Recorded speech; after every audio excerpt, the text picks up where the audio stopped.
오늘 우리 주신 하나님의 말씀 요한계시록 11장 1절에서 13절까지의 말씀입니다. 한 절씩 교독하도록 하겠습니다. 또 내게 지팡이 같은 갈대를 주며 말하기를 일어나서 하나님의 성전과 제단과 그 안에서 경배하는 자들을 측량하되 성전 바깥 마당은 측량하지 말고 그냥 두라. 이것은 이방인에게 주었은즉 그들이 거룩한 성을 42달 동안 짓밟으리라. 내가 나의 두 증인에게 권세를 주리니 그들이 굵은 베옷을 입고 1260일을 예언하리라. 그들은 이 땅의 주 앞에 서 있는 두 감람나무와 두 톳대니 만일 누구든지 그들을 해하고자 하면 그들의 입에서 불이 나와서 그들의 원수를 삼켜버릴 것이요 누구든지 그들을 해하고자 하면 반드시 그와 같이 죽임을 당하리라. 그들이 권능을 가지고 하늘을 닫아 그 예언을 하는 날 동안 비가 오지 못하게 하고 또 권능을 가지고 물을 피로 변하게 하고 아무 때든지 원할 그들이 그 증언을 마칠 때 무적행으로부터 올라오는 짐승이 그들과 더불어 전쟁을 일으켜 그들을 이기고 그들을 죽일 터인즉 그들의 시체가 큰 성 길에 있으리. 그 성은 영적으로 하면 소돔이라고도 하고 애굽이라고도 하니 곧 그들의 주께서 십자가에 못 박히신 곳이라. 백성들과 족속과 방언과 나라 중에서 사람들이 그 시체를 사흘 반 동안 보며 무덤에 장사하지 못하게 하리로다. 이 두 선지자가 땅에 사는 자들을 괴롭게 한 고로 땅에 사는 자들이 그들의 죽임을 즐거워하고 기뻐하며 서로 예물을 보내리라 하더라. 3일 반 후에 하나님께로부터 생기가 그들 속에 들어가매 그들이 발로 일어서니 구경하는 자들이 크게 두려워하더라. 하늘로부터 큰 음성이 있어 이리로 올라오라 함을 그들이 듣고 구름을 타고 하늘로 올라가니 그들의 원수들도 구경하더라. 함께 읽습니다. 그때 큰 지진이 나서 성 10분의 1이 무너지고 지진에 죽은 사람이 7천이라. 그 남은 자들이 두려워하여 영광을 하늘의 하나님께 돌리더라. 아멘. 자리에 앉으시기 바랍니다. 할렐루야. 거룩한 주일 주님 전에 나와 예배드리시는 성도님들을 주님의 이름으로 환영합니다. 우리 옆에 있는 분들과 사랑의 구절 나누겠습니다. 인사합시다. 사랑합니다. 축복합니다. 이 시간 주 앞에 나와 예배드리시는 성도님들에게 주님의 크신 은혜가 함께 있기를 주의 이름으로 축복합니다. 우리는 주일 낮 예배 시간을 통하여서 요한계시록 말씀을 살펴보고 있습니다. 우리는 특별히 지난주에 요한계시록 10장 말씀을 살펴보았습니다. 우리가 지난주 살펴본 요한계시록 10장 말씀은 요한계시록의 가장 중심에 해당하는 세 가지 대재앙, 인재앙, 나팔재앙, 그리고 대접재앙이 있는데 그 중에 나팔재앙이 쭉 이어지는 가운데 6번째 재앙까지 끝나고 7번째 재앙이 나오기 전에 그 사이에 다른 환상이 보여집니다. 우리는 그 장면을 지난주와 또 오늘 이어서 살펴보게 됩니다.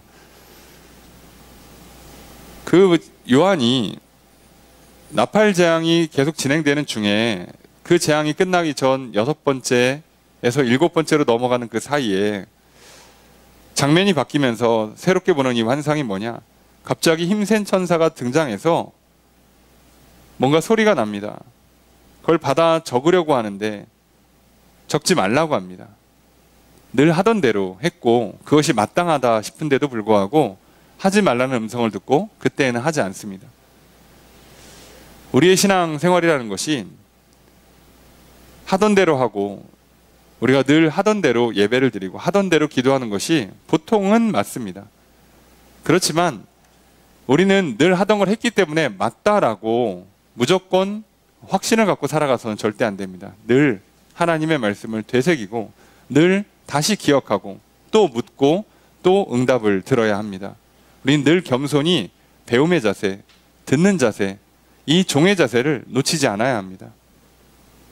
그리고 그것이 어떻게 보면 우리 신앙의 가장 기본이 되고 가장 바른 태도의 핵심이라고 할 수 있는 것입니다.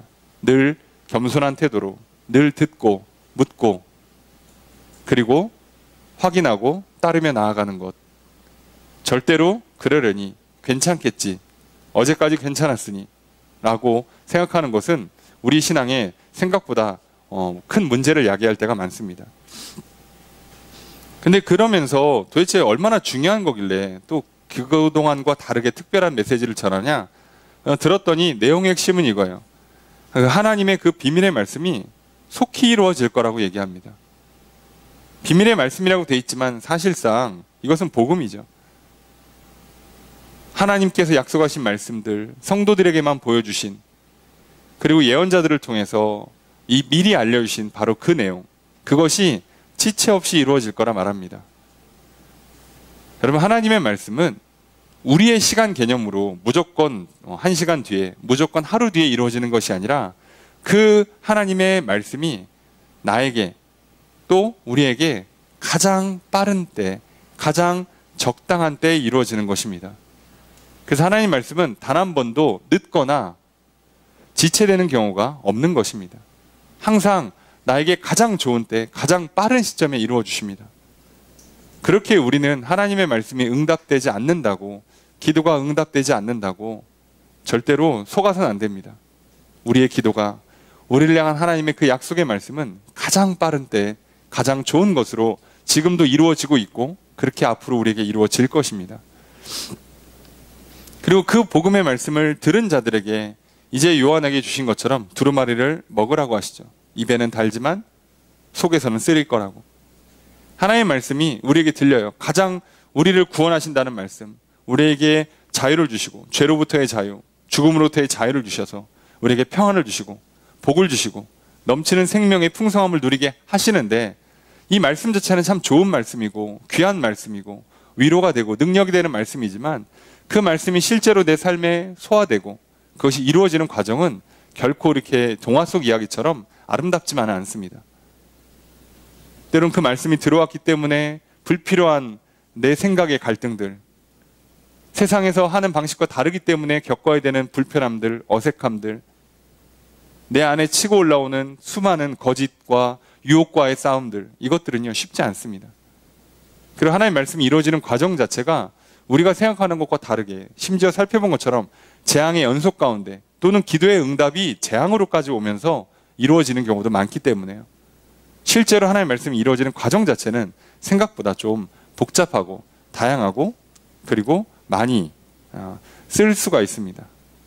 괴롭고 아픈 경험들을 통해서 하나님께서 그 말씀을 이루시는 경우가 많아요.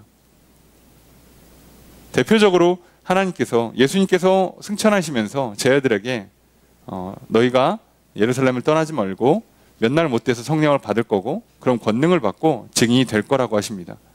그때 예루살렘, 유대, 사마리아 땅끝까지 이르러 증인이 될 거라 하시는데, 예루살렘과 유대에서 증언할 때는 별 문제가 없었어요. 근데 사마리아로 잘 안 가죠. 기본적으로 안 친하니까. 잘 안 가는 그들을 사마리아로 보내시는 하나님의 방법은 교회를 핍박하는 것입니다. 놀랍게도. 그래서 사마리아까지 가요. 더 놀라운 건 그들이 땅끝까지 잘 안 가요. 그런데 바울이라는 사람을 통해서 또 그 바울을 필두로 해서 엄청난 고생과 또 질병의 위협과 또 감옥 갇히고 매 맞고 하는 것들을 부대끼게 하시면서 땅끝까지 복음을 전하게 하십니다. 그렇게 이루세요. 여러분, 오늘 우리에게 하나님께서 수많은 약속들을 주십니다. 생명을 주시겠다고. 여러분, 하지만 우리가 하루하루 먹고 사는 건, 시간을 관리하고 건강을 관리하고 재정을 관리하는 건 치열할 것입니다. 하지만 절대로 낙심하지 마십시오. 왜냐하면 결국 이루어지니까요. 그것을 약속하신 겁니다.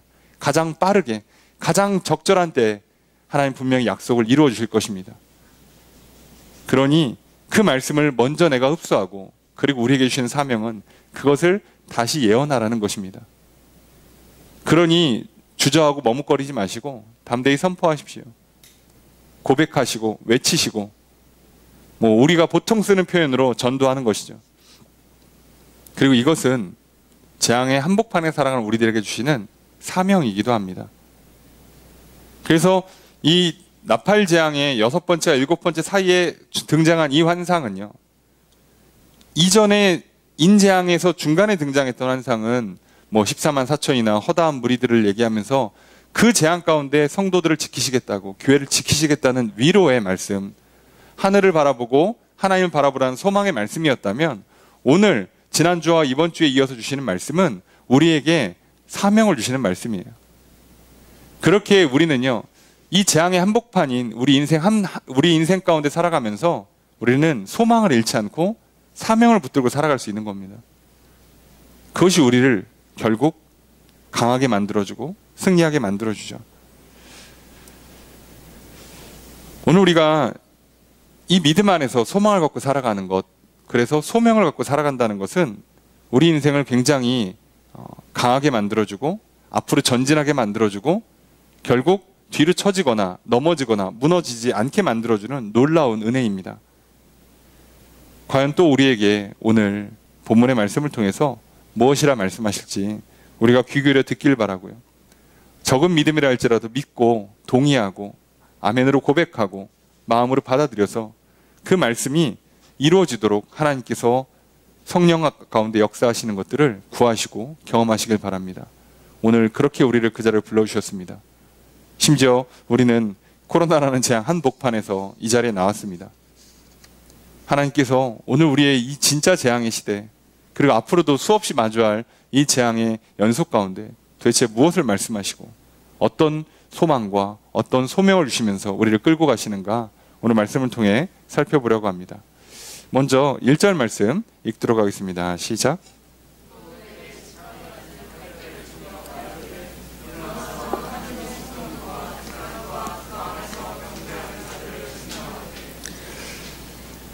자, 또 내게 지팡이 같은 갈대를 주며 말하기를 하고 돼 있어요. 자, 누군가 말을 하죠. 자, 이것은 10장이 이어서 연속으로 지금 일어나고 있기 때문에, 자, 이것은 아마도 하늘에서 소리가 들리는 거고, 그럼 이 지팡이를 주는 사람은 누군가? 아마도 힘센 천사일 겁니다. 자, 이게 누군지 알려주지 않아도 괜찮아요. 환상입니다. 이것은 상징과 그 상징이 갖고 있는 의미만 정확히 파악하시면 돼요. 여러분, 예수님께서도 제자들에게 비유로 가르치십니다. 그 비유는 어마어마하게 무수다양하게 해석이 다 가능합니다. 그런데 예수님은 제자들에게는요, 따로 불러다 놓고 진짜 정답을, 제대로 된 해석을 가르쳐 주셨어요. 그리고 그 해석들을 보면 그것이 얼마나 건전하면서 그 당시에 보통의 사람들이 얼마나 쉽게 알아들을 수 있는 방법인가를 금방 깨닫습니다. 그래서 우리는 요한계시록을 읽을 때요, 똑같은 패턴을 읽으셔야 돼요. 그래서 이게 어떤 상징을 갖고 있고 얼마나 이 서신을 받는 요한의 보통 공동체라고 불리는 당시 교회의 성도들, 주로 유대 그리스도인들이 이 이미지들, 이 숫자들, 이 장면들을 볼 때 얼마나 쉽게 구약의 내용들과 그들의 문화 속에서 얼마나 너무나 순간에 떠오르는 그 이미지들로 탁탁탁탁, 아, 이거구나 라고 알아들을 수밖에 없게 설명해주고 있다는 것이죠. 그걸 갑자기 2000년 지난 오늘날 이거는 새로운 뜻이라고 하면 100% 다 거짓말이고요. 그렇게 주장하면 거의 다 이단이에요. 그렇다면 여기서 이제 우리는 이 장면들을 보시면 대부분 성경 내에 당연히 반복되거나 유대 문화에서는 너무 익숙한 문화들이에요. 우리가 어색한 거죠, 우리가. 그러니까 이 장면을 보면 금방 이게 무슨 내용인지 알 수 있어요. 자, 지팡이 같은 갈대를 줍니다. 그래서 이걸 갖고 측량을 하라고 그러죠. 자, 지팡이 같은 갈대요. 보통 갈대라고 그러면요, 이게 이제 측량할 때 쓰는 보통 이제 갈대를 갖고 많이 만들어요. 그러다 보니까 뭐 사실 얇고 가볍고 반듯한 거를 쓰면 되니까요, 갈대를 쓰는데, 하필이면 왜 지팡이 같은 갈대라고 그러냐? 이 표현을 쓰면 그 당시 지팡이로 썼던 거는 조금 더 굵고 조금 더 반듯하고 조금 더 단단해요. 그러니까 그냥 우리로 치면은 조금 더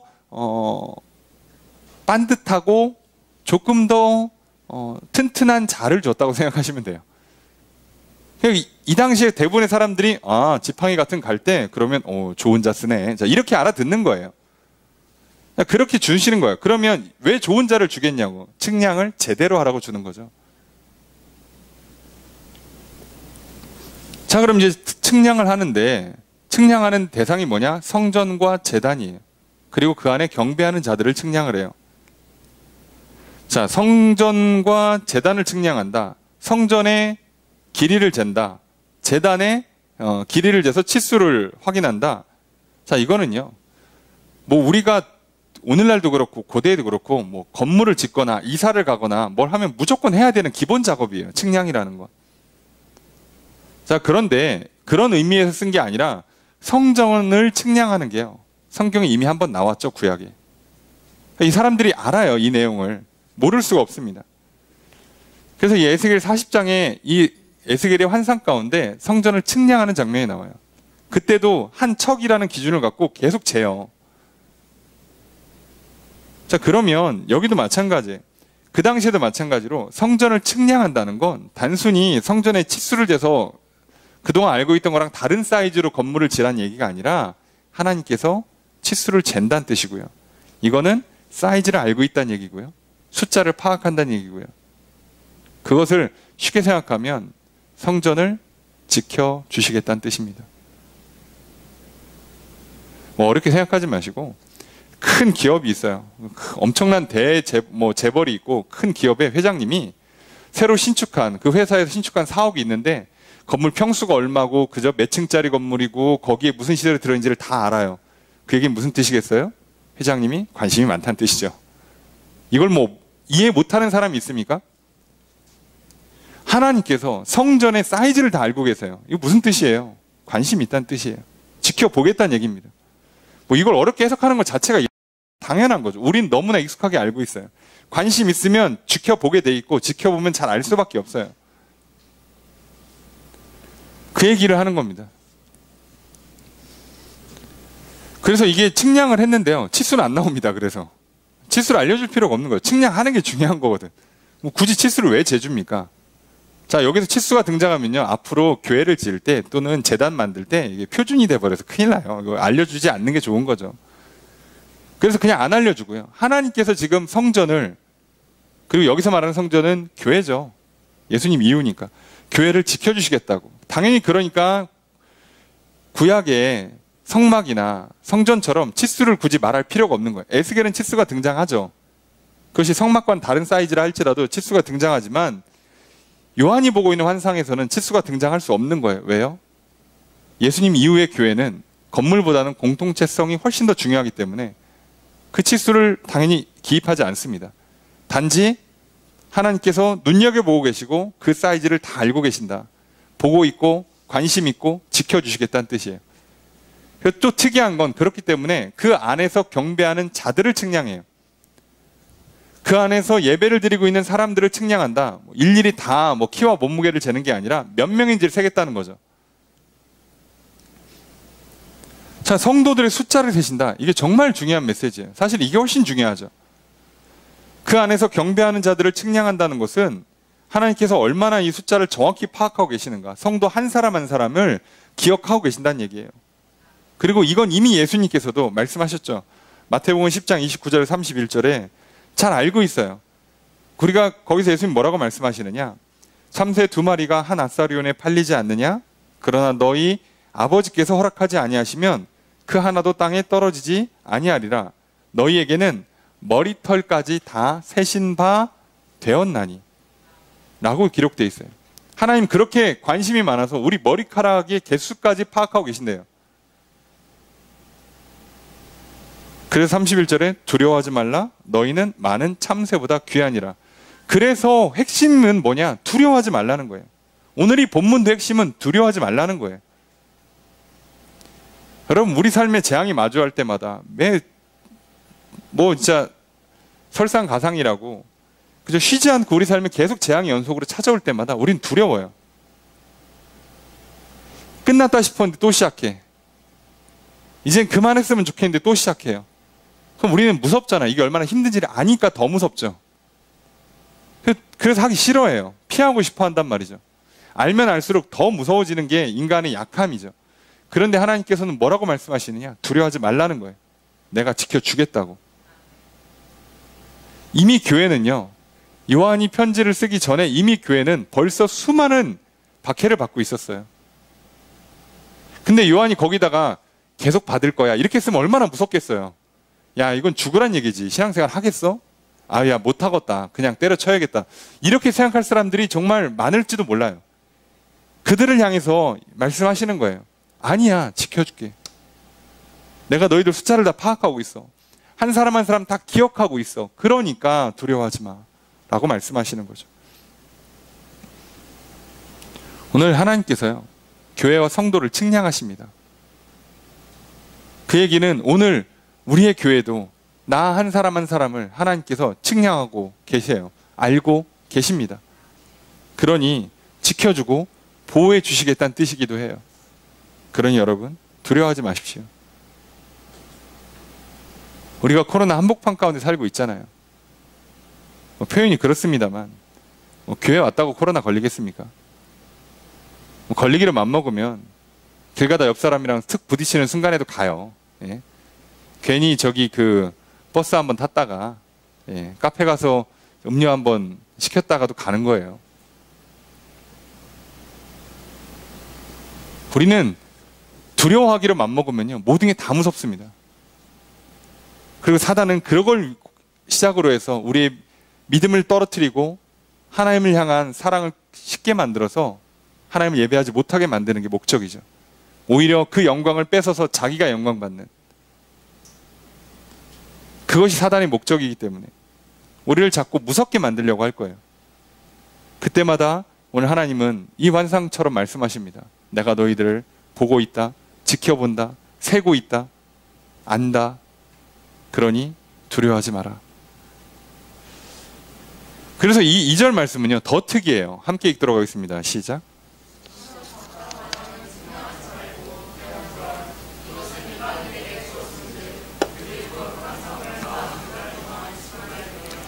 자, 성전 바깥 마당은 측량하지 말래요. 자, 성전의 바깥 마당인데 보통 우리가 성전 뜰이라고 부르는데요. 자, 여기는 예배하지 않아도 들어올 수 있는 데예요. 기본적으로는 그냥 뭐 일행들이 다 올 수 있고요. 뭐 원래 성전 뜰 자체는 예배랑 직접적으로 상관이 없는 곳이에요.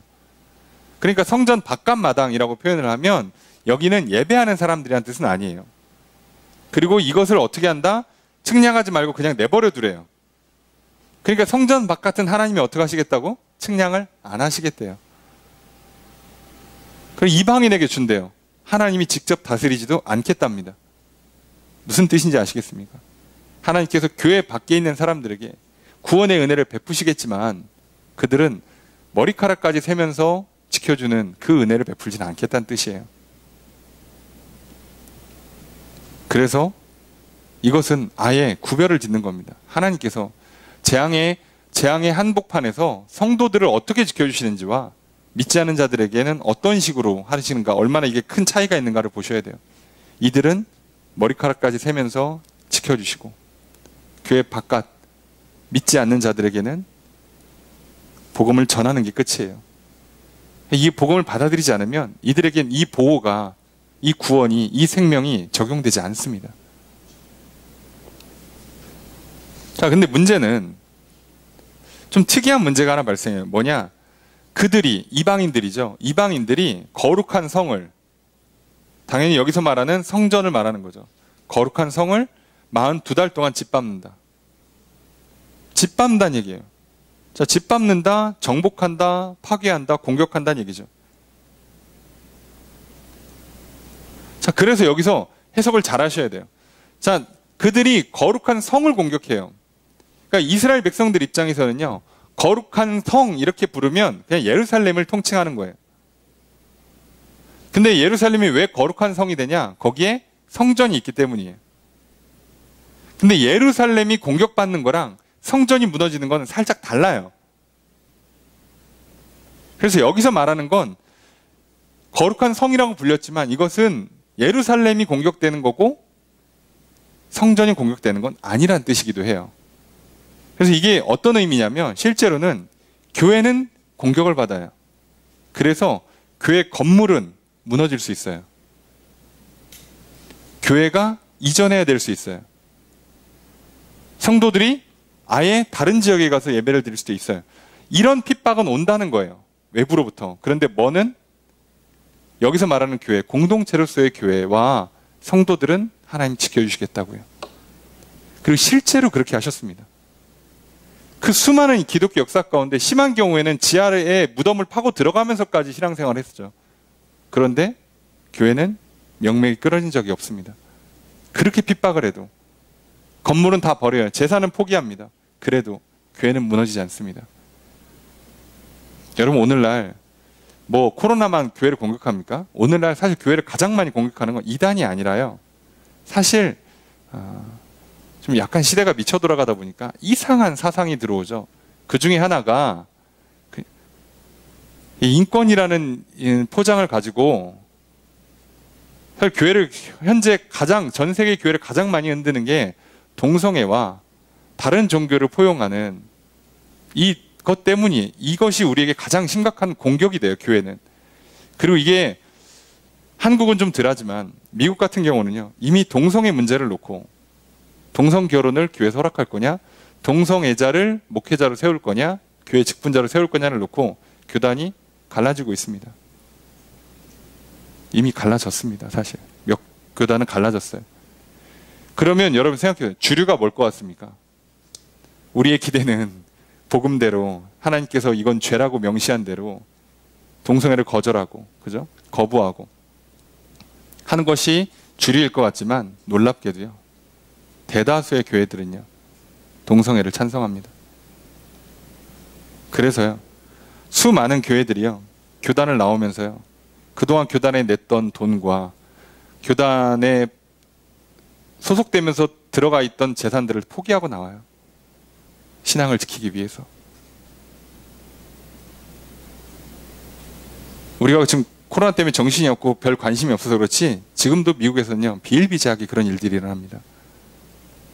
신앙을 지키기 위해서 교회가 건물을 포기하기도 하고요, 교회가 교단을 탈퇴하면서 엄청난 손해를 보기도 합니다. 네, 해요. 지금도 합니다. 2000년 전에 말할 것도 없습니다. 그리고 앞으로 역시나 반복될 겁니다. 설마 교회를 무너뜨리는 게 동성애만 있겠습니까? 아니에요. 어마어마한 방식들로, 우리에게 이런저런 방식들로 찾아올 겁니다. 그래서 때로는요, 우리의 그 교회의 형식이나 교단이나 건물이나 재산 등은요, 무너질 수 있어요. 그렇지만 하나님께서는요, 우리의 신앙 공동체를, 그리고 성도들을 지켜주신다고 약속하십니다. 그리고 그 지켜주신다는 약속 중에 하나가 뭐냐? 이게 42달 동안 집합한다고 돼 있어요. 자, 42달이면 대충 계산해 보시면 아시겠죠? 3년 6개월. 그리고 그냥 한 달을 30일로 계산하면 1260일이에요. 저는 미리 계산해 놓은 겁니다. 자, 암산한 거 아닙니다. 자, 무슨 얘기냐면, 이 숫자가요, 이스라엘 백성들은 들으면 알아요.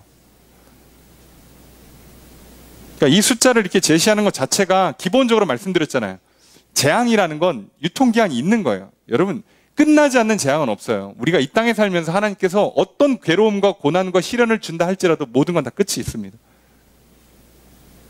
죽어서 끝나는 거 말고요, 진짜로 기간 자체가 끝난다고요.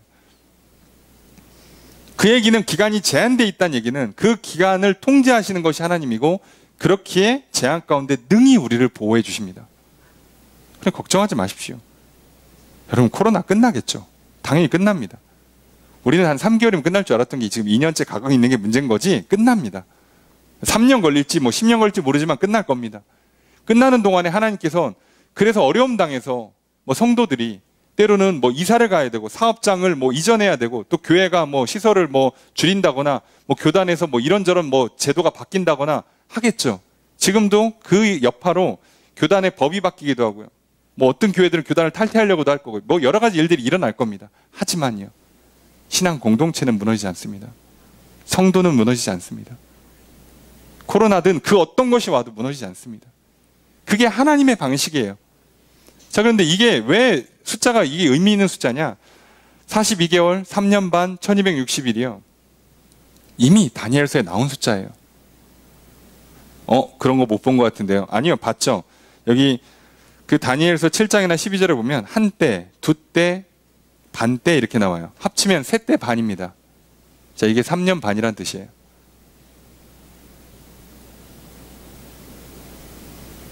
그래서 이 숫자가요, 계시록에 앞으로 또 나오고요. 그리고 이제 이런 반복되는 숫자를 통해서 우리에게 분명히 가르쳐 주시는 겁니다. 아, 고난은 하나님이 통제하시는 거구나. 기한에 끝이 있구나. 여러분, 이 고통이 끝날 것 같지 않아서요, 포기하시는 분들이 은근히 많아요. 그죠? 가끔은요, 너무 힘들고 괴로워서 극단적인 선택을 하시는 분들도 있잖아요. 그런데요, 사단이 얼마나 잘 속였으면 그 귀한 생명을 포기합니까? 기간은 끝이 있습니다. 우리의 재앙에는 기한이 끝이 있습니다. 어떤 고통든 기한이 끝이 있습니다. 그럼 절대로 낙심하지 마십시오. 자, 이렇게 얘기해 놓고 시작하는 거예요, 본론은. 여러분 생각해 보세요. 도대체 본론이 뭐길래 야, 서론을 이렇게 시작합니까? 환상을. 자, 그런데 내용은요, 생각보다 간단합니다. 3절 말씀 함께 읽겠습니다. 시작.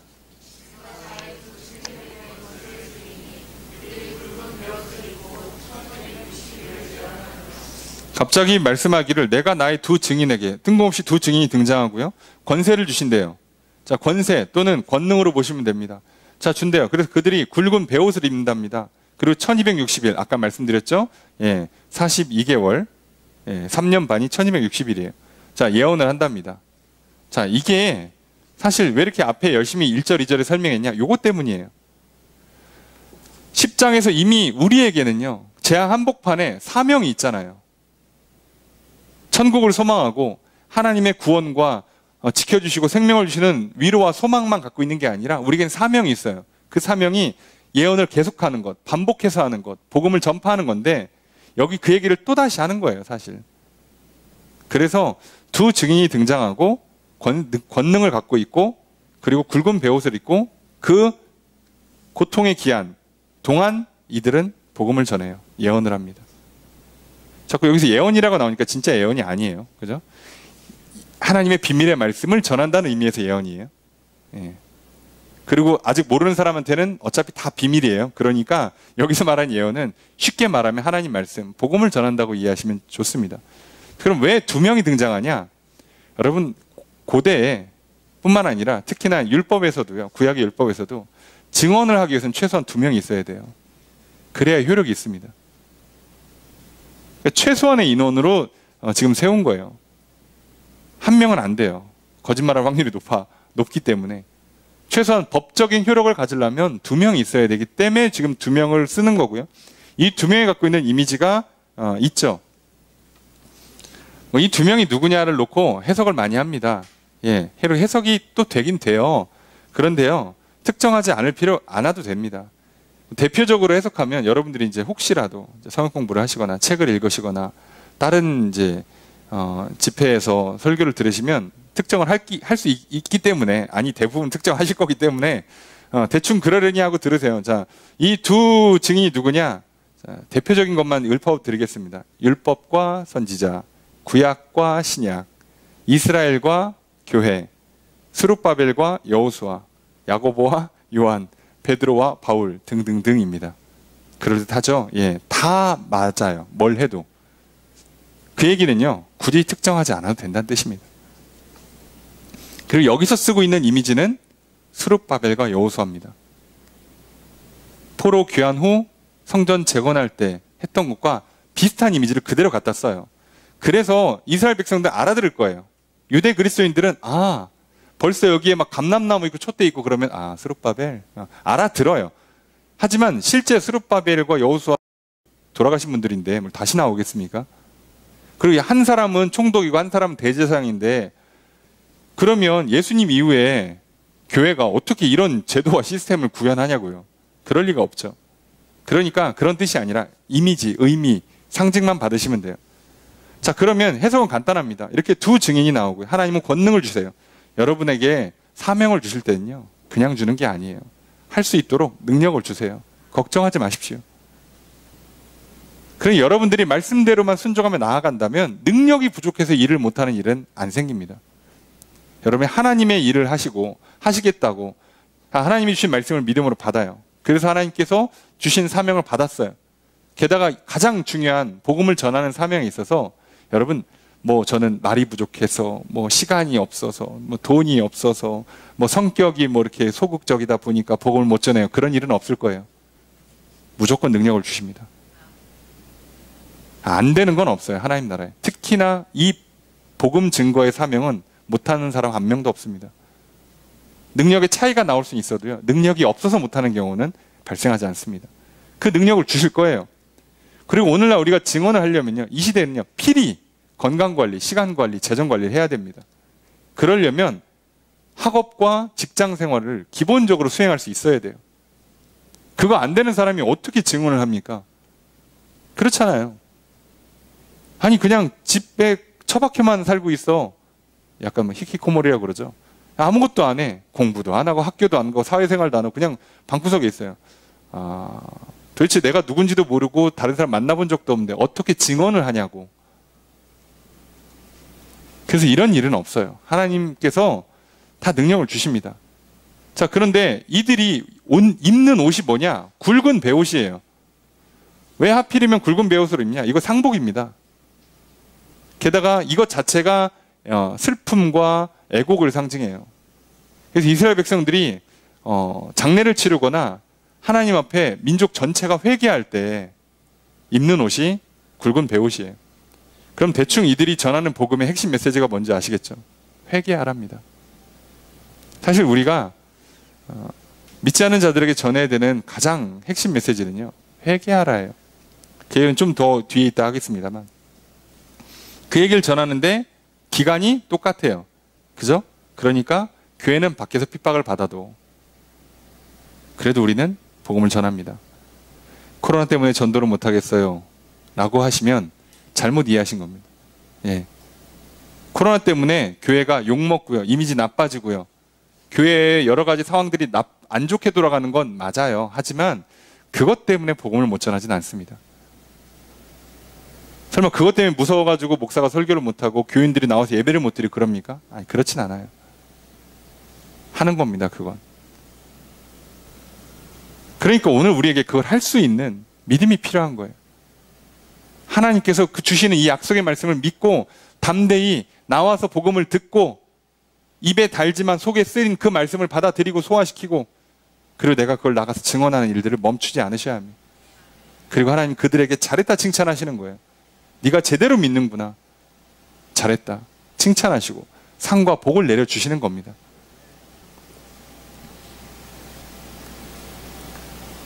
자, 그렇게 하는 거죠. 자, 그런데 4절에 보니까 그들은 이 땅 주인 앞에 서 있는 이 땅 주인이 누구였어요? 하나님이니까. 하나님 앞에 서 있는 두 감람나무와 두 촛대래요. 자, 감람나무와 촛대라는 건 아까도 말씀드린 것처럼 이미 이제 스가랴 선지자가 포로 귀환 후에 성전 재건을 할 때 봤던 환상이에요. 물론 그 감람나무 같은 경우는 약간 이제 좀 스타일이 다르긴 하죠. 왜냐하면 이때에는 감람나무랑 등잔대예요. 그러니까 촛대가 아니라 등잔대예요. 같은 거지만 그래도 다르니까 이 당시에 스가랴에게 환상을 주신 것은 내용은 간단합니다. 자, 감람나무는 기름을 말하는 거고 그 등잔에 불을 계속 붙이는 기름을 말하는 거. 그 기름은 성령을 말해요. 그리고 이 등잔대는 당연히 성전을 말하는 겁니다. 그리고 이렇게 하는 이 두 사람을 스가랴 선지자에게는 하나님께서 대제사장 여호수아랑 총독 스룹바벨을 말해요. 이들을 격려해서 이들에게 이 환상을 들려주고 격려해서 성전 제거를 멈추지 않게 해서 해내라 라고 하시면서 말씀하시잖아요. 이는 능으로 되지 않고 오직 여호와의 영으로 된다는 말씀이 여기에서 나오는 거잖아요. 그렇게 하십니다. 그래서 이들이 힘을 내서 포로 귀환 후에 성전 재건을 완성하죠. 네. 그래서 이것 또한 마찬가지예요. 하나님께서 이 감람나무와 촛대를 통해서 당연히 그러니까 감람나무는 성령을 의미하고요. 촛대는 교회를 의미합니다. 그리고 이미 앞에서 요한계시록 시작하면서부터 촛대는 항상 교회였어요. 7교회 편지를 보낼 때도 7 촛대 사이를 다니시는 예수님으로 묘사하는 것처럼 촛대는 이미 교회를 상징하고 있어요. 그러니까 성령으로 교회가 세워지고요. 그리고 그 교회 가운데 이 약속을 주신다는 거죠. 너희들을 지켜주겠노라고. 복음을 전하라고 재앙 가운데 주시는 사명이죠. 게다가 뭘 약속하느냐? 5절에 보면 그들을 해하고자 하면 불이 나와서 원수를 삼킨다. 해하고자 하면 죽임을 당할 거다. 그럼 비록 우리가 복음을 전하면요, 오히려 더 핍박을 받을 수도 있어요. 더 미움받고 적당히 해라. 사실 코로나 시기에 우리가 예배를 드릴 때마다 어떻게 보면 욕은 더 먹고 있잖아요. 전도해보세요. 욕은 2배로 먹을 겁니다. 그런데요, 하나님께서는요, 놀랍게도요, 성도들을 지켜주시고 그 핍박하는 자들을 벌하십니다. 그러니 두려워하지 마십시오. 그들이 우리를 핍박하고 우리를 죽이는 것처럼 보이지만 겉으로 볼 때는 실상은 하나님께서 그들을 심판하신다고요. 여러분, 오늘 우리가 뭐 이미지 관리하고 소문나고 악플 이런 거 생긴다고 해서 두려워하지 마십시오. 많은 교회, 특히나 대형 교회들은요, 어쩔 수 없이 이제 라이브, 설교를 라이브로, 예배를 라이브로 송출하고 유튜브로 올린단 말이에요. 거의 대부분 다 댓글이 막혀 있습니다. 어떤 의미인지 아시죠? 좋은 소리 안 나오니까. 설교 자체에 대한 비판이 있을 수도 있겠습니다만 핵심적으로 그냥 교회를 비판할 가능성이 매우 높아지니까. 뭘 두려워합니까? 열어주지. 욕하라고. 그래야 하나님께서 어떤 일을 하신지 우리는 확실히 볼 수 있습니다. 해를 당할까 두려워하지 마십시오. 오히려 그들이 해를 당할 것입니다. 우리가 해를 당하는 게 아니라 믿지 않는 자들이, 오히려 우리를 공격하는 자들이 더 큰 해를 당할 거예요. 게다가 어느 정도까지 약속해 주시냐? 6절 함께 읽습니다. 시작.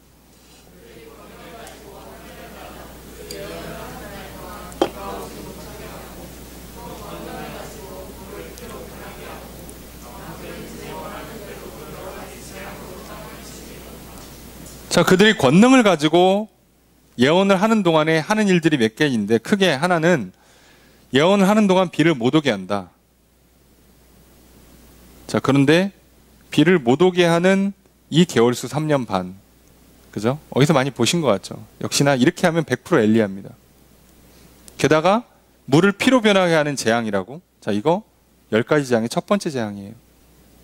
그러니까 이 유대 그리스도인들이요, 이렇게 제시하면요, 이거 모세 엘리야 얘기한다는 거 누구나 다 알아요. 예. 그럼 여기서는 믿지 않는 자들에게, 박해하는 자들에게 재앙을 주신다. 성도들 공격하면 이렇게 재앙을 주겠다. 단순히 이런 메시지가 아니라요, 이들이 뭐 한다고? 권능을 가지고 이렇게 하겠다는 얘기예요. 그 얘기는 뭐죠? 기도하는 대로 응답해 주시겠다고요. 오늘 우리들이요, 하나님의 말씀을 듣고 믿음 가운데 소망 가지고 살아가고 소명을 완수하는 삶을 산다. 여러분의 기도의 응답률은 훨씬 높아질 겁니다. 하나님께서 들어주시겠다고 약속하잖아요. 심지어 이렇게 능력 있는 역사를 해주시겠다고 약속하시는 겁니다. 기도가 잘 응답되지 않는 것 같다고 느껴지실 때 잘 생각해 보세요. 나는 정말 하나님의 말씀을 믿고 있는가? 하나님이 하라는 대로 하고 있는가? 아니, 하면 이렇게 해주시겠다는데 왜 안 되겠습니까? 될 겁니다. 그러니까 오늘 우리가 복음을 전하는 이 능력을 주시고 수많은 기적과 이적을 주셔서 기도의 응답을 통해서 이런 일들을 해주시겠대요. 그러니까 두려워하지 말고 소망 잃지 말고 사명 감당해라, 이 얘기죠. 그게 핵심이에요. 재앙의 시대를 살아가는 그리스도인의 자세는 이겁니다. 그게 믿음을 잃지 않고 끝까지 믿음 가지고 이기는 자가 사는 삶의 방식이 이렇다는 것을 지금 입체적으로, 시청각적으로 보여주고 있는 거잖아요. 그리고 나서 이제 조금 좀 약간 이제 슬픈 메시지가 좀 있는데, 뭐 이거는 그냥 들으시면 뭐 그게 되게 심각한 메시지는 아닌데 사람들이 좀 듣기 싫어하는 메시지니까, 그래도 보면 7절 함께 읽습니다. 시작.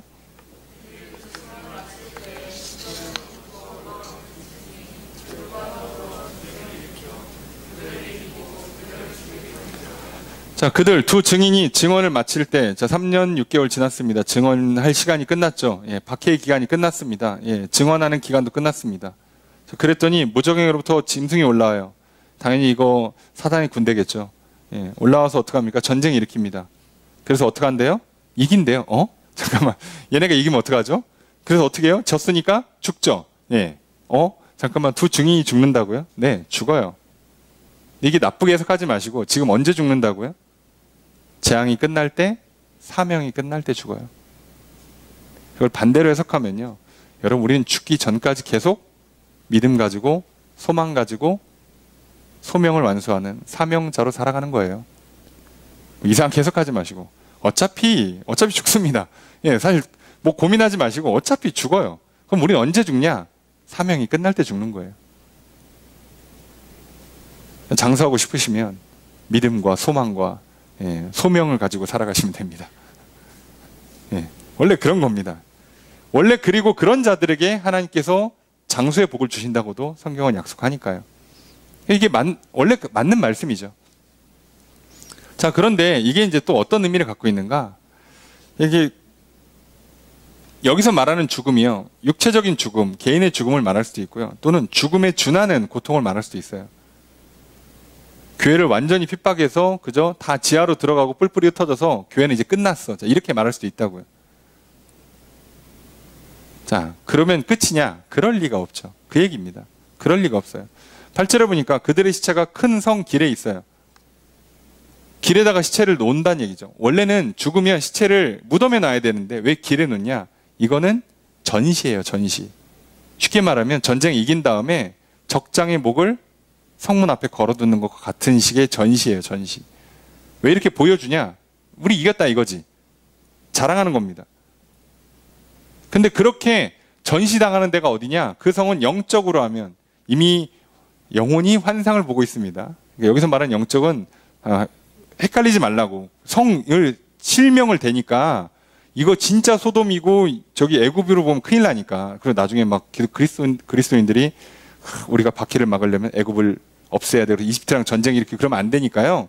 그런 거 막으려고 영적이란 말을 굳이 한번 더 붙여주는 거예요. 영적으로 소돔, 애굽, 그리고 예수님께서 십자가에 못 박히신 골고다란 뜻이에요. 그러니까 이게 영적으로 타락한 도시들, 소돔이 됐든 애굽이 됐든 골고다가 됐든, 자, 이런 곳에서요, 자, 예수님도 돌아가시고 성도들도 죽어요. 우리는요, 저기 어디 거룩한 산에 올라가서 죽는 게 아니라요, 이 죄악된 이 세상 한복판에 살다가 죽어요. 이게 뭐 이상한 메시지가 아니잖아요. 원래 그럽니다. 그리고 우리가 죽으면요, 우리를 박해하는, 믿지 않는 사람들은 좋아할 겁니다. 우리가 망하면 좋아할 겁니다. 교회가 잘 안 되면 기뻐할 사람 은근히 많습니다. 그거죠. 그 얘기를 하는 겁니다. 전시하고 보라고, 교회들 안 된다고, 성도들 저것들 말만 저렇게 하고 막 하면서 우리를 공격하고요. 우리가 잘 안 될 때마다 기뻐할 겁니다.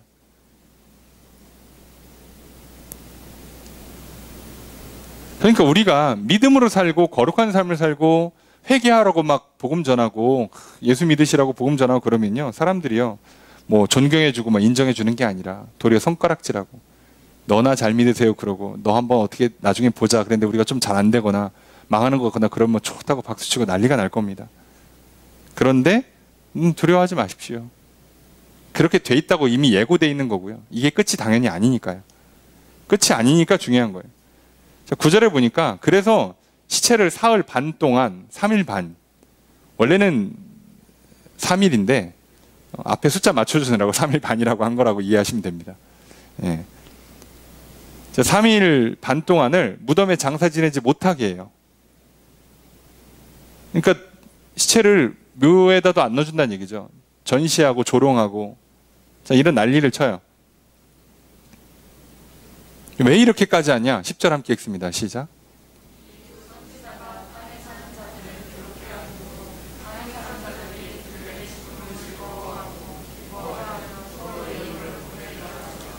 자, 이 두 증인인데 여기선 두 선지자라고 그래요. 자, 뭐 표현은 중요하지 않습니다. 예언하니까 선지자고 복음 전하니까 증인이고. 자, 그런데 땅에 사는 자들을 괴롭게 했대요. 아니, 뭘 괴롭게 했냐고, 이 두 증인이. 그렇죠. 그냥 배옷, 상복 입고, 사실 뭐 실제 옷을 그렇게 입는 것도 아니고 그냥 복음 전하는 거잖아요. 예수 믿으라고. 그렇게 살면 안 된다고. 회개하시라고. 거기엔 답이 없다고. 그러다 망한다고. 죽으면 지옥 간다고. 그 얘기밖에 안 했잖아. 근데 그걸 싫어하는 거예요. 우리가 돈을 많이 벌고도 사치 안 하는 걸 싫어하는 거예요. 놀랍게도 싫어합니다. 성공했는데 뭐 이렇게 시상식 가갖고 하나님께 영광을 돌립니다. 그럼 싫어하는 거예요. 네가 자랑해야 나도 자랑하지. 근데 왜 너는 자랑 안 하냐고. 네가 돈을 펑펑 써야 나도 그렇게 펑펑 쓰면서 이렇게 죄책감 안 느끼는데 너 때문에 괜히 내가 못 쓰잖아요. 그죠? 그럼 뭐 말이 좀 이상합니다만 교회예요. 목회자나 장로들을 비롯해서 교회의 지도자 그룹들이요. 좋은 차 안 타잖아요. 성도들이 불편해합니다. 아세요? 그래서 사줘요. 좋은 차 타시라고 제발. 그래야 내가 타지. 이해가 돼서 이게 어떤 맥락인지. 왜 세상이 그리스도인을 싫어하는지 아시겠어요? 빛이 나니까 싫어하는 거예요. 같이 어두워야 되는데 너만 빛나니까 그냥 그게 싫어. 불편해. 눈부셔. 너도 하라고. 조건이 되잖아. 능력 있잖아. 하라고. 근데 안 하니까 더 싫어하는 거예요. 아, 쟤는 못해. 그러니까 돈이 없어서 못 쓰면 내가 이해라도 하겠는데 돈이 있는데 안 써. 야, 네가 그렇게 열심히 일해서 돈 많이 번 다음에 그걸 가지고 막 그렇게 가난한 이웃들 도와주고 그러면 돈 갖고 돈 자랑하는 내가 뭐가 되겠어요? 갑자기 난 나쁜 놈이 되잖아. 아, 나쁜 놈인데 나쁜 놈 되는 게 싫은 거죠. 그런 생각한다고요. 그래서 유혹하는 거라고. 얼마나 괴로움 당했어. 내가 저 인간 때문에 어디 가서 자랑도 못하고 맨날 비교당하고 나는 진짜 갑자기 인간 쓰레기가 됐고 내가 열심히 돈 벌어 내가 내 맘대로 쓰겠다는데 이게 뭔 죄인가 그러면서 막 큰 내가 잘나서 뭐 잘난 척하는데 저 인간은 맨날 겸손하고 너무 싫었겠죠. 예, 그래서 괴로움을 당한 거예요. 괴로움을 준 게 아니라. 어둠 가운데 있는 사람한테 빛을 비추면요 이 사람 괴로워요. 눈부시니까. 그거예요. 그러니까 죽으면 즐거워하는 거야. 죽었다. 드디어 죽었다. 야, 드디어 나도 이제 어디 가서 큰 소리 친다. 이렇게 하는 거예요. 그래서 서로 예물을 보내요. 서로 축하하고 막 죽었다고 잘 됐다고 막 서로 잔치를 벌이는 거죠. 자, 근데 그리스도인들의 죽음은 끝이 아니죠. 11절 함께 읽습니다. 시작.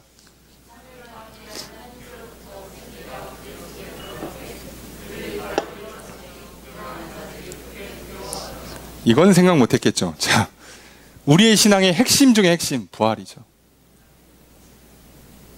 왜 그리스도인들의 소망이 있냐? 부활 때문이에요. 이 부활의 능력 때문에. 망한 것 같은데요. 끝이 아니에요. 살아있으면, 숨붙어 있으면요. 그리스도인들은 다시 일어납니다. 지구가 망하지만 않으면요. 한 명이라도 하나님 믿는 자가 한 사람만 있어도요. 하나님의 역사는 끊어지지 않습니다. 못 끊어요. 그러니까요. 세상이 이길 수가 없는 거예요. 하나만 있어도 이긴다니까요. 숨만 붙어 있으면 우린 다시 살아난다니까요. 어떻게 막을 건데. 아, 사업이 폭삭 망했으니까 끝났다고? 갑자기 성적이 바닥으로 떨어지니까 큰 질병에 그냥 병원에서 막 몇 년씩 지금 누워 있으니까 끝났다고? 아니요. 숨 붙어 있으면 다시 일어납니다. 실제로 육체가 죽어도 우리는 영생을 누리는데 아직 육체가 살아있다? 그럼 일어나요. 이 부활의 신앙이요. 세상은 두려운 거예요. 이길 방법이 없잖아. 여긴 계속 일어나. 난 한 번만 쓰러지면 끝나는데 여긴 계속 일어나. 어떻게 이길 거예요? 쓰러뜨려도 다시 일어나고 나는 쓰러지면 그걸로 끝인데 그 세상은 우리를 못 이깁니다. 그걸 기억하세요. 제발 쓰러지는 거 두려워하지 마시고 하나님께 다시 일으키십니다. 자, 근데 여기에 하나님께로부터 생기가 그들 속에 들어간다고 되어 있죠. 여기서 생기는 번역을 잘못하면 푸뉴마를 성령으로 번역하는 수가 있어요. 잘못하면 성령이 들어간다고 착각하시는데 이거는요. 생명의 성령이에요. 직역을 하면 생명의 성령이에요. 그러니까 이것은 성령을 부어주겠다는 뜻이 아니라 생명을 주시는 거예요. 진짜로. 이 생기는 창세기에 나오는 바로 그 생기 똑같은 단어입니다. 그때도 생명의 영이에요. 그래서 우리의 영혼을 말하는 겁니다. 우리 영혼이 그 흙으로 만든 육체랑 결합시키는 작업을 코에다 생기를 불어넣었다라고 표현을 하는 거죠. 여기 똑같아요. 그렇게 생명을 주세요. 하나님께서 우리에게 계속 생명을 주는 한 우리는 절대 안 죽습니다. 그러니 이길 수밖에 없는 거예요. 안 죽어요, 여러분. 걱정하지 마세요. 두려워하지 마십시오. 뭐 성적 떨어질까봐 도전하고 모험하고 새로운 뭐 이렇게 뭐 운동선수가 자세를 바꾸고 그죠? 뭐 우리가 직업을 바꾸고 직장을 바꾸고 어떤 일하는 스타일을 바꾸는 거 두려워하지 마십시오. 살아있는 한 죽지 않습니다. 아니 죽어도 영원히 삽니다. 하나님께서 우리에게 그걸 약속해 주시는 거예요. 그러니까 너희들은 그거 두려워하지 말고, 망할까봐, 죽을까봐 두려워하지 말고, 이 땅의 재앙의 한복판에 살면서 믿음 잃지 말고, 소망 잃지 말고, 소명 붙잡고 충성하면서 살아가라 라고 말씀하시는 거죠. 그리고 그렇게 사는 사람들을 보면 결국 우리가 다시 일어날 때 이 사람들은 두렵죠. 더 무섭죠. 야, 죽인 줄 알았는데, 끝난 줄 알았는데 더 무섭죠. 야, 코로나 때 교회가 완전히 가라앉고 이제 더 이상 힘 못 쓸 줄 알았는데 한 10년쯤 뒤에 다시 또 일어나면 무섭죠. 얘는 어떻게 해야 되지?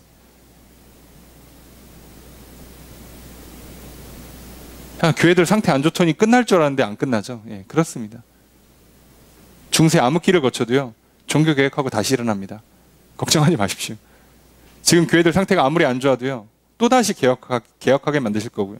또다시 일으키실 겁니다. 걱정하지 마십시오.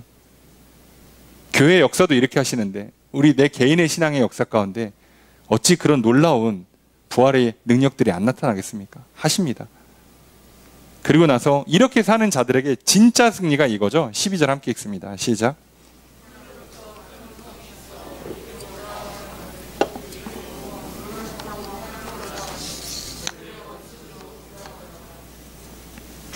그때 하늘에서 음성이 납니다. 올라와라. 그러면 이제 구름 타고 올라갑니다. 이렇게 하면 예수님인 거 알겠죠? 아, 모세도 아니고 엘리야도 아니에요. 자, 모세는 그냥 산 꼭대기에서 사라졌고 엘리야는 불가마 타고 올라가니까 이거 예수님이죠. 예수님 올라가듯이 올라가는 거예요. 자, 이 이미지를 쓰는 건 뭐예요? 결국은 부활 승리를 말하는 거예요. 부활에서 승리하는 자들에게 하나님께서는 그러면 다시 이제 겨우 죽지 않고 살 만큼 살려주시는 분이 아니라 어떻게 한다고요? 위로 올리신다고요. 여기서 위로 올린다가 천국으로 올린다는 것만 말하는 게 아니라 이 땅에서도 마찬가지예요. 다시 올려줄게. 너에게 다시 내가 부와 명예와 권세를 줄게. 너가 믿음 갖고 소망 잃지 않고 소명 감당하다가 거의 죽음 직전까지 갔는데 괜찮아. 다시 일으켜줄게. 이게 하나님의 상이고 복이란 말이에요. 뭐가 두렵습니까? 그런데 두려워할 게 뭐가 있겠습니까? 우리 가운데. 괜찮아요. 예. 원래 세상이 그런 곳이라고 인정하면 별거 아니에요. 그냥 어차피 인간은 한번 태어났으면 죽는 거 인정하시면 별거 아니에요. 기왕 죽을 건 어설프게 살다가 죽는 게 더 무서운 거죠. 한 번밖에 못 사는 걸. 그렇게 살지 마시고 진짜 부활의 능력을 갖고 살아가는 인생, 영원한 생명을 붙잡고 살아가는 인생, 그래서 어떤 것이 찾아와도 두렵지 않은 인생, 그래서 제대로 된 믿음 가지고 소망 가지고 소명을 완수하는 삶 살아가는 것이 우리의 삶이죠. 하나님 그렇게 살으라고 말씀해 주십니다. 13절에 있는 내용은 사실 별거 아니에요. 지진 나고 성 10분의 1이 무너지고 7천, 7 곱하기 1000 해갖고 완전수 곱하기 많은 숫자 1000 또는 만 붙이면 7000인데 그래서 죽어요. 실제로 많이 죽은 거 아니죠. 이렇게 따지면 지금 지구 전체 역사를 환상 가운데 보고 있으니까 성 10분의 1 무너지고 7000명 죽는 건 거의 안 죽은 거죠. 그 남은 자들이 두려워하고 하나님께 영광을 돌려요. 그럼 이 남은 자들이 누구겠어요? 이걸 보고 회개하고 돌아온 사람들만 뜻하는 거예요. 역시나 이 사람들은 소수일 겁니다. 그러니까 우리가 복음을 전해도 전도가 잘 안 돼도 낙심하지 마세요. 예. 괜히 이상한 걸로 회유하지 마세요. 자, 교회 가면 내가 밥 사줄게. 자꾸 이런 걸로 회유하지 마시고 그냥 사랑으로 밥을 사주세요. 예. 예. 그러면 됩니다. 근데 교회 오면 내가 이런 거 저런 거 해줄게. 이렇게 자꾸 딜하지 마시고요. 괜찮아요. 어차피 돌아올 사람, 하나님의 은혜를 받아들인 사람은 우리가 누군지를 알 수도 없거니와 항상 다수이지 않을 가능성이 매우 높습니다. 그래서 그걸 기억하십시오. 오늘 우리는 이 마지막 재앙의 메시지 사이에 주시는 하나님의 이 소명, 사명의 메시지를 듣고 있습니다. 우리에게 이걸 주실 만큼 이건 중요한 내용입니다. 그렇습니다. 내가 복음을 받아들이는 것만큼이나 복음을 전하는 건 중요한 일입니다. 그리고 그렇게 살아가는 자들을 지켜주시고 보호해 주시고 그리고 핍박 한가운데서 다시 살아나게 하시고 그래서 놀라운 승리를 주실 뿐만 아니라 잘했다 칭찬하시면서 위로 올려주실 겁니다. 높은 자리로, 영광의 자리로, 영원한 하늘나라로 우리를 올려주실 것입니다. 우리는 그렇게 선택받은 사람들입니다. 오늘 또 우리는 내일 월요일 재앙의 한복판으로 당당히 들어가야 할 것입니다. 두려워하지 마십시오. 놀라지도 마십시오. 하나님께서 우리에게 주신 이 사명 붙들고 살아가신다면 죽어도 죽는 것이 아니요, 그리고 다시 일어날 것이요, 예비된 놀라운 상과 복을 누리게 될 것입니다. 그 믿음 가지고 또 한 주를 살아가시고 승리하시는 저 여러분들이 되시기를 주의 이름으로 축복합니다.